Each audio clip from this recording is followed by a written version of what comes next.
Hi everyone, welcome to my live.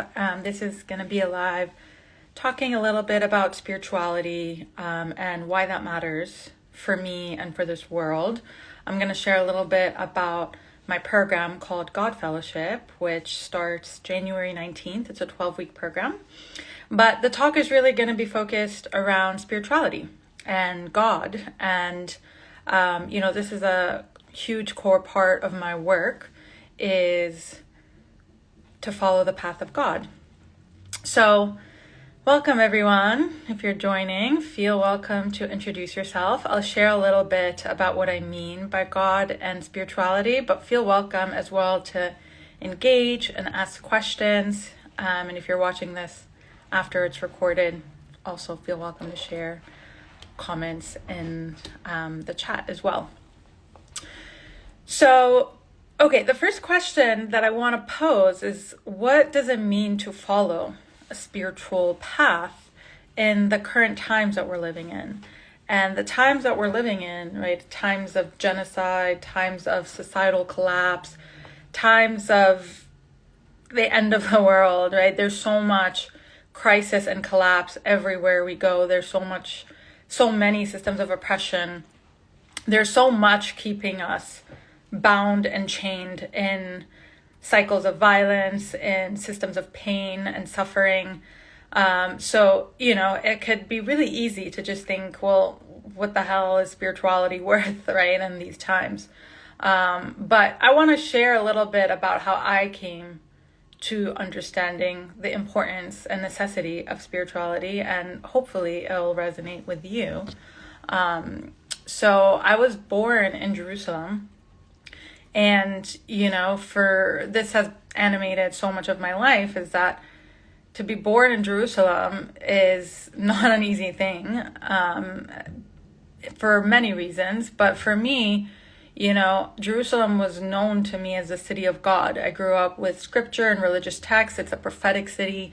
It's a city that, has so much spiritual depth. I mean, that's undeniable.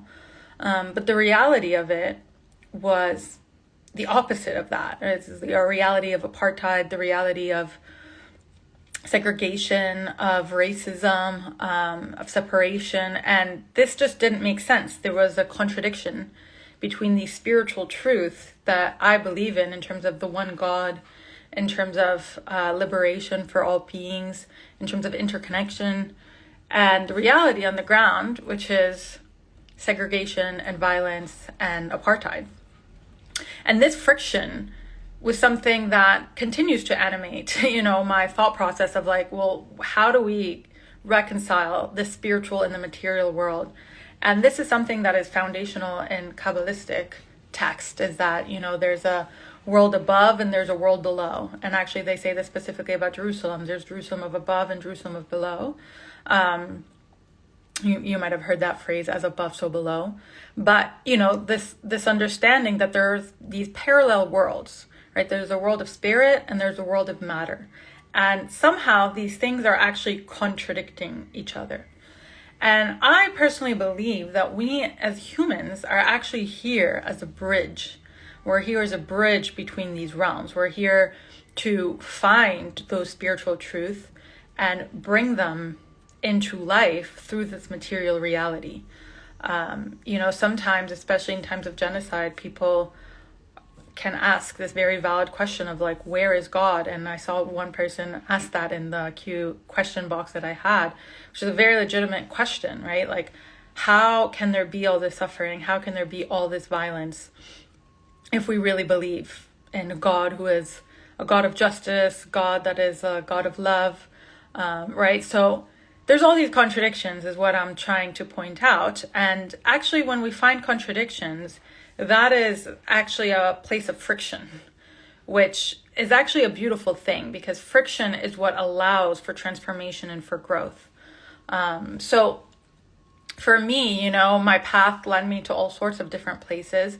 But I studied engineering, actually, because that's what I was kind of told was the field you study if you wanted to take abstract theory and materialize it, right? If you wanted to solve really complex human world problems, engineering is one of the greatest fields to do that.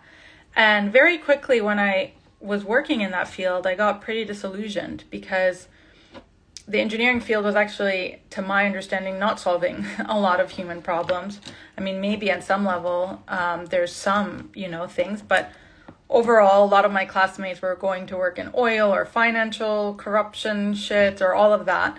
And what I started realizing is that there's what we understand as human problems needs to be re-understood, right? And it's not just like we need to find these fancy equations and then create machinery or create an app, but actually we need to learn how to understand pain and human pain, because ultimately this is where a lot of the cycles of suffering are generated from. It's from these places of pain.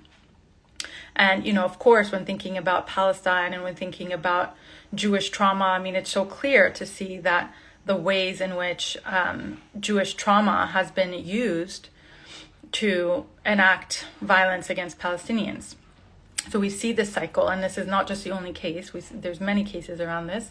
But there's an inability to really process pain or to really be with pain or to really understand pain. And this is actually where I became pretty devout onto the spiritual path, because when the question was a question of like, what do I do with pain? How do I be with pain? How do I understand my pain? How do I understand human pain? How do we heal? How do we create a different world, right? We can't just create solutions and impose them. There actually needs to be a whole different dimension that gets explored. And to me, pain is actually a portal to understand the reality on a much, much deeper level. And feel welcome to share questions or thoughts as I'm speaking. So who is God in all of this? So I want to say that God has many names in pretty much every religion, right? God is not just one thing. God is the infinite. And for me also, the names of God change depending on where I am in my life, right? Certain names resonate more, certain names resonate less.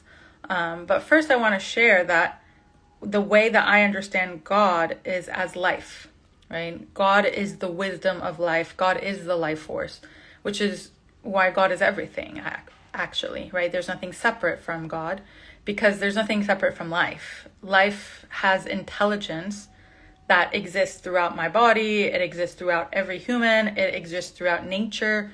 It exists throughout objects, right? There's this level of intelligence that is operating throughout reality. And that intelligence is actually largely hidden from view. It's hidden from, what I would say like the material eye. So part for me of the spiritual path is actually this uncovering of the true wisdom that lies in the interconnection of all life. And that might seem like, a beautiful and easy path, but the truth is it's quite hard because we often get in our own ways. We get in the own way through our own psyche, through our own ego, through our own conceptions of what is real and what is not real. We are constantly dismissing what is called the unseen world because it kind of scares us, right? Because we're used to being in control. We're used to thinking through our minds.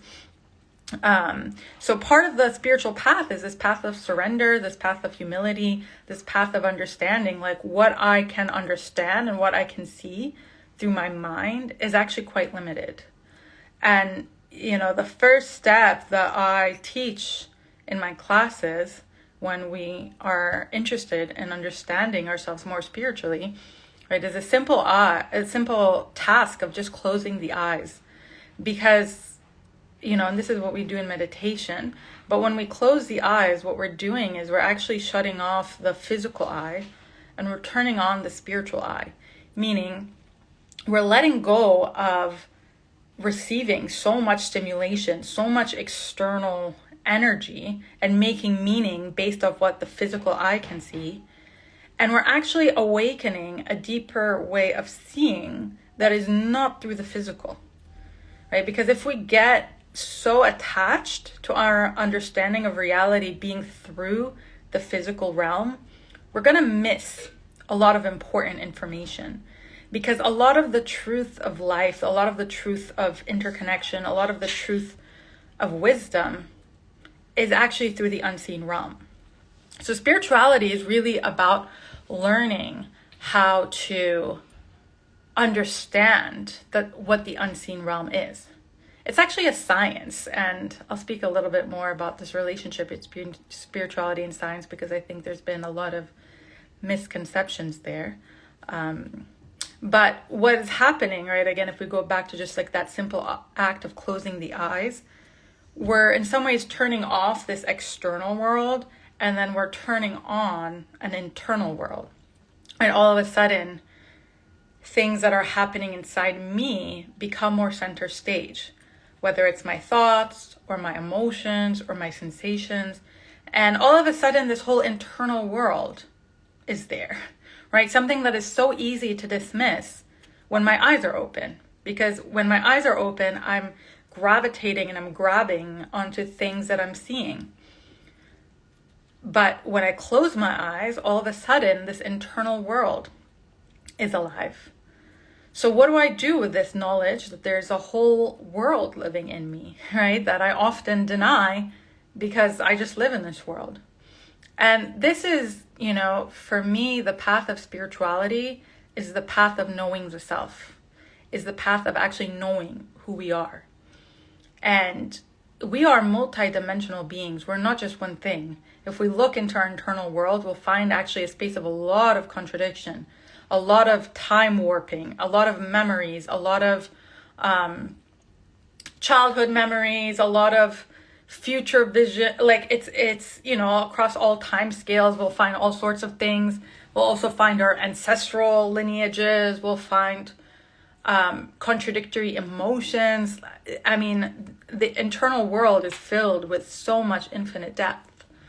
And I actually believe that there is technique and tools that we can use to learn how to navigate our own internal world.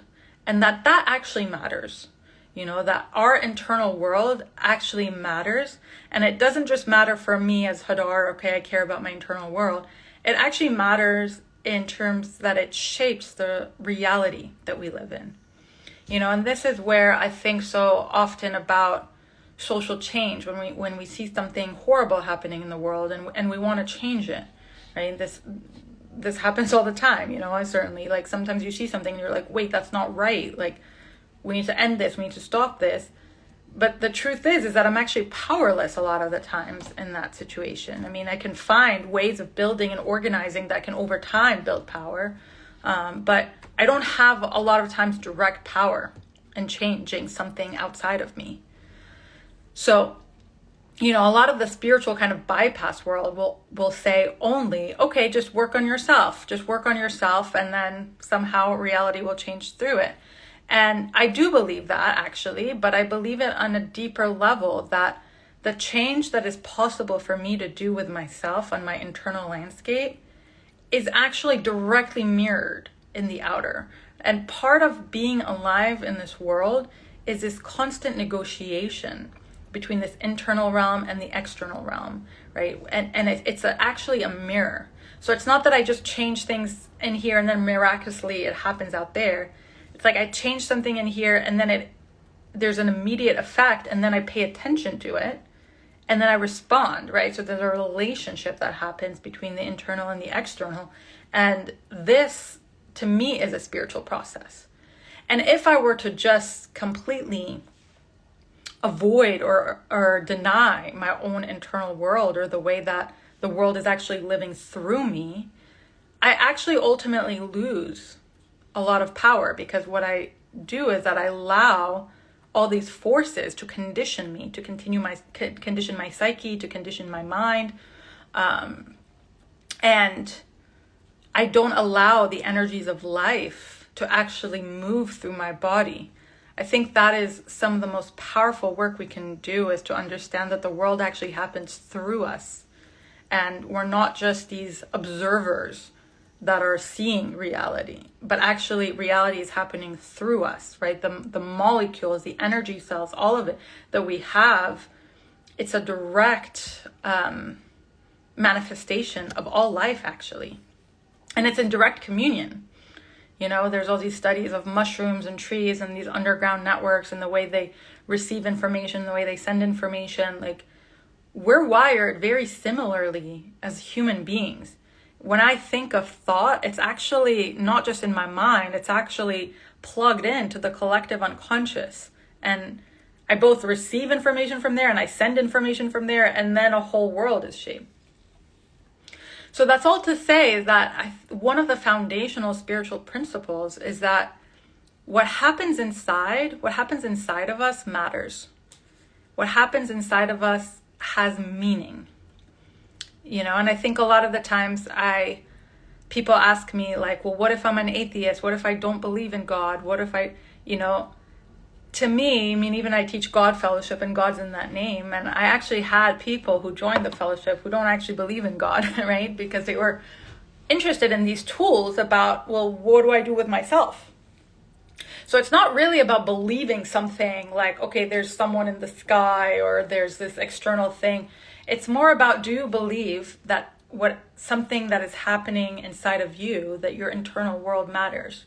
Do you want to develop skills and tools to understand how to understand yourself, how to understand your mind, how to understand your body, how to understand your heart, right? These are all, you can't just expect to wake up one day and be like, wow, I really know what my heart wants, or I really understand my mind, or I really understand my psyche. Like, these are all paths of research, paths of development, paths of evolution that really require practice and consistency.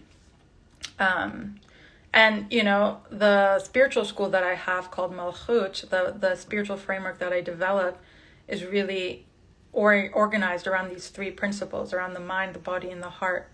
And something I say often is that, you know, the modern day schools of education mostly are educating people through a level of content, meaning teaching things that you can read in books, right? Like, I go to school and I learn literature, or I learn math, or I learn whatever it is, history, things that the mind can absorb through. If I learned it online, I could absorb that.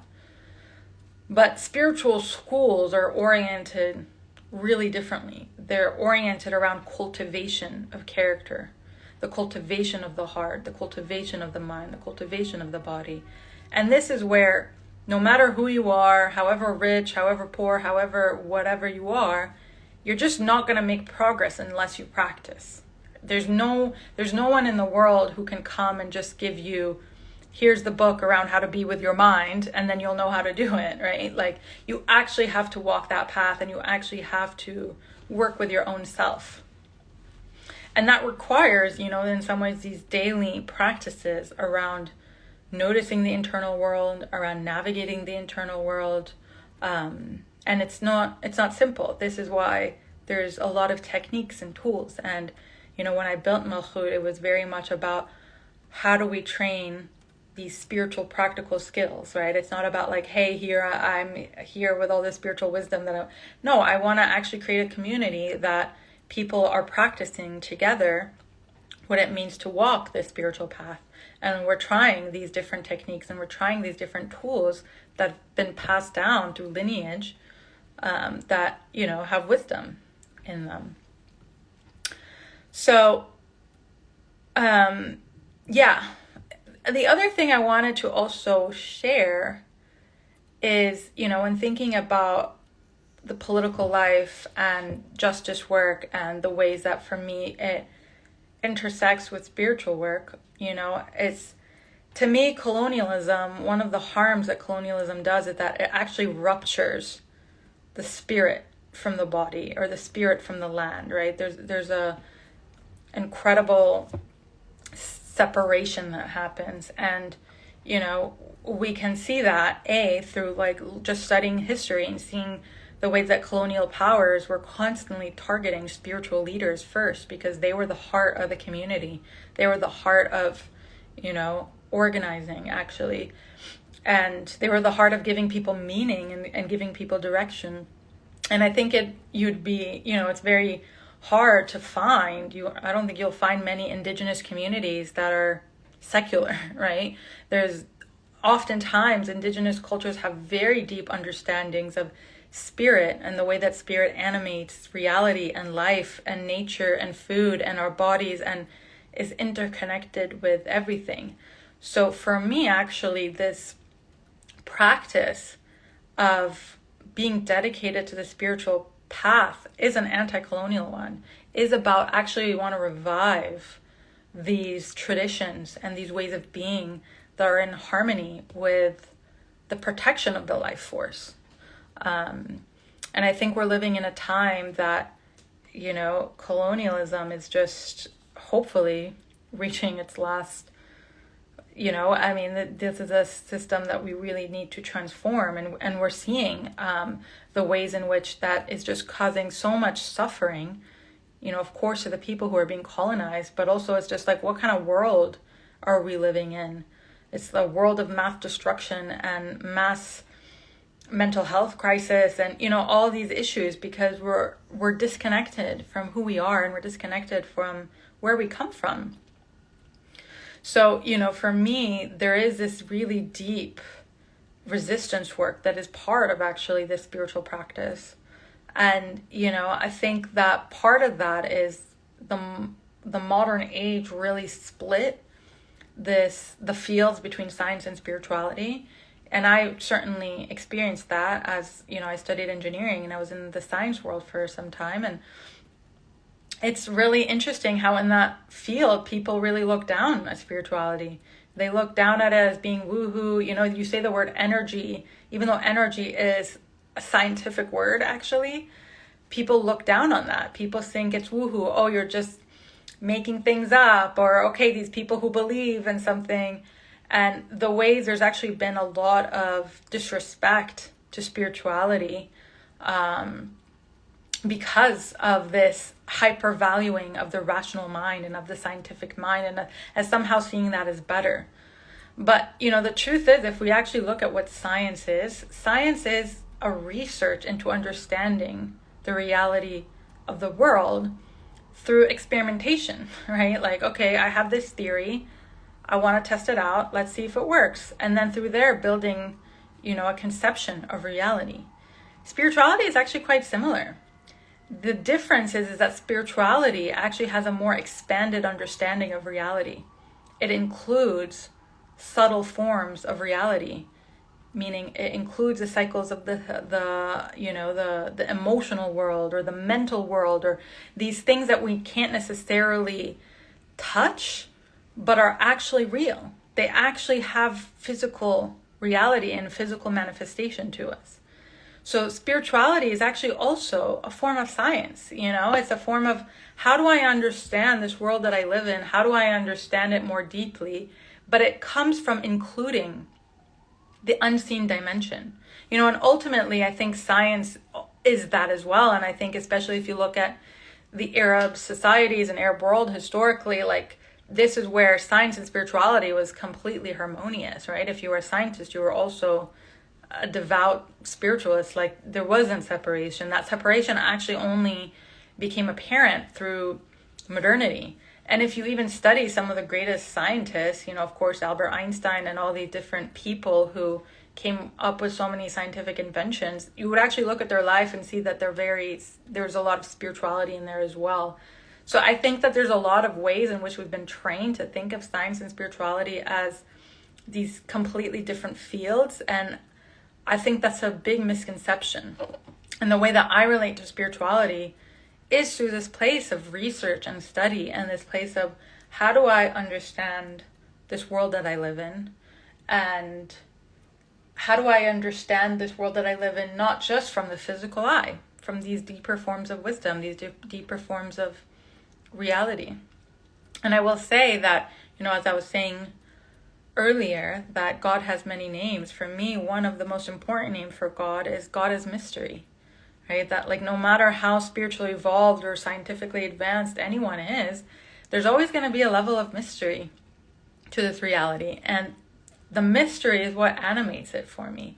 The mystery is where the devotion and where the curiosity and where, this place of kind of this never-ending well of wisdom is met. So, let me see if there's anything else I missed. Let me know if you all have any questions. Thank you for listening. I hope that this is helpful and supportive. I'm just sharing a little bit of what I've been teaching and cultivating over the years and how I've just been thinking.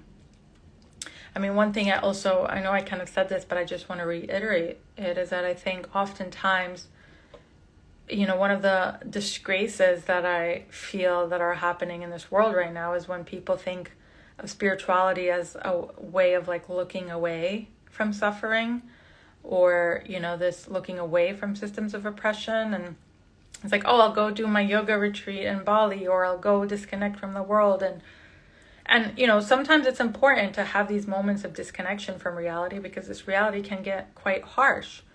But at the same time, right, true spirituality is actually deeply awake to the suffering of the world. I mean, there's just no way to not look at suffering in the eye and still find God. I mean, look at any spiritual tradition. You won't find that. I mean, I'm not going to start naming all of them, but we can see from many spiritual traditions that actually this encounter with the suffering of the world, with the pain of this reality, is foundational to the spiritual path. And it's not simple. It's not easy. And there's levels upon levels upon levels, in some ways the sufferings and violence of this world are never ending. So when we walk the path, the spiritual path, it's letting those experiences and that witnessing transform us and touch us in the prayer that it purifies our hearts, in the prayer that it transforms our psyche, it softens us, right? Like it doesn't harden us, it doesn't allow us to recreate these systems. This is why I think so much of spirituality is actually learning about how to process pain, whether that's the pain of the world and the pain of the collective, or the pain of the self, right? Our childhood traumas, our relational struggles, or whatever it is, career struggles. To me, pain is such a big part of the spiritual journey, and learning how to be with it, and learning how to tend to it, and learning how to awaken to it. So, that is what I have to offer today. Let me know if you have questions. And if you're interested in learning more, if you're curious to learn more with me, I am starting a program called God Fellowship, which is a 12-week course. It's online. We meet once a week for 90 minutes, and each time there's a meditation and then a teaching and a practice, and the teaching is built on top of each other for 12 weeks. And the practices are really interactive. There's a community that's formed. I've been teaching it for 5 cohorts already, so this will be the 5th cohort that I'm teaching. And you also get matched with a spiritual companion that you can chat with throughout the week, and that you can support your spiritual journey. And for me, this is part of this creation of this world that I deeply want to be part of, that spirituality is not something that we each just do in our solo time, but it's actually a community endeavor. It's actually a social change platform. It's a place that we gather to transform ourselves and transform the world together. The community aspect is just so powerful for me in it. So, you can find all the details for it at malchut.one. There's 2 cohorts. There's one on Sundays and one on Wednesdays, I think January 19th and January 22nd. So it's, in a couple weeks. And if you're interested to join, please feel welcome to reach out. You can either reach out through the website or through my own personal account. And yeah, one of my prayers, for my life is that spiritual teachings are accessible to anyone who desires them, to anyone who's seeking a spiritual work or spiritual foundation. And if you are interested in being part of this program and if finances are an issue, feel welcome to reach out. There's always ways we can make that work, whether it's through work trade or scholarships or payment plans. So please don't hesitate to reach out. And let me see what else I want to say. I guess I'll just say this last thing that, I said this in this shorter video before, but I really believe that our relationship with God or the divine is the blueprint to our experience in the world. And a lot of times people come to me and they say, I don't believe in God because the God of the Bible or the God that I've encountered is one that's filled with like fear and punishment and revenge. And I say to them, are you sure you're talking about God and not about this world that created that God, right? Because actually, if we look at our world is very much structured through fear and punishment. So I actually don't think that is describing God. I think that is describing our world. And a lot of times we get confused because we describe God and we think we're describing God, but we're actually describing our conceptions of reality. And this is part of what the path is for me, is to learn how to understand who God really is outside of the conceptions that society places both on us and each other, and to really get to the essence of life. Like, what is life really made of? How does life move? How are we in direct relationship with the intelligence of life? And once you have that core relationship, that is with you everywhere you go. That is with you when you sleep. That is with you when you walk. It is with you when you get your coffee. It's with you in your relationships, with your parents, with the tree, with whatever you are in the world, because life is everywhere. So how do I tend to my relationship with life? And I personally really believe that the more of us work on that, right? The more we work on cultivating this personal relationship that we have to the intelligence of life and the life force, and we come together as community, that to me is part of this practice of protecting life and actually creating a different way of being throughout this world, which we so desperately need. So that is a little bit about spirituality and my thoughts. I hope that you enjoyed. I hope that this was supportive for you. Feel welcome to share your thoughts and comments. And let me know if you have any questions. Thank you for listening in.